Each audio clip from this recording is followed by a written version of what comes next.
ఈ వీడియోలో మనం ఏపీ డిఎస్సి సంబంధించి లేటెస్ట్గా అడుగుతున్న జీకే పాయింట్స్లో నిన్న భారతరత్న అనే టాపిక్ గురించి ఇవ్వటం జరిగింది. అదేంటంటే చూద్దాం. ఈ భారతరత్న అవార్డుని 1954వ సంవత్సరంలో ప్రారంభించారు.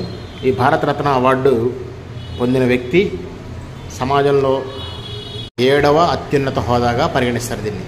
ఇప్పటివరకు ఈ భారతరత్న అవార్డు అందుకున్న వారు 53 మంది, మరణం తర్వాత అందుకున్న వారు 20 మంది.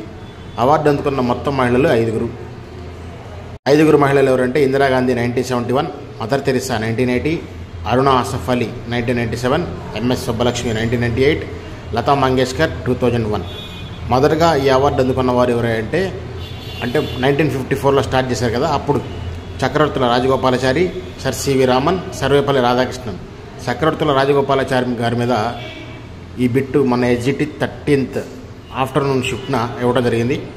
2024 ఈ భారతరత్న అవార్డుని 5గురికి ఇచ్చారు.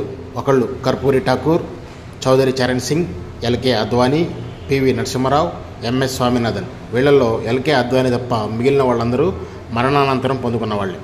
అయితే ఎక్కువ వయసులో ఈ అవార్డు పొందుకున్న వాళ్ళు ఎవరంటే డీకే కార్వే. తక్కువ వయసులో ఈ అవార్డు పొందుకున్న వాళ్ళు ఎవరంటే సచిన్ టెండూల్కర్. మరణానంతరం పొందిన మొదటి వ్యక్తి ఎల్వి శాస్త్రి. మరణానంతరం పొందిన మొదటి మహిళ అరుణ ఆసఫ్ అలీ.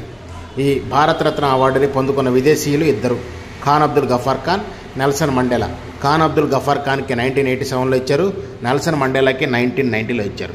ఈ నెల్సన్ మండేలా గారి మీద మనకి టెక్స్ట్ బుక్లో కంటెంట్లో కూడా ఉంది, కాబట్టి ఈ టాపిక్ మీద బిట్ వచ్చే అవకాశం ఉంది. కాబట్టి చూడండి. Please subscribe our channel teacher director. Thank you.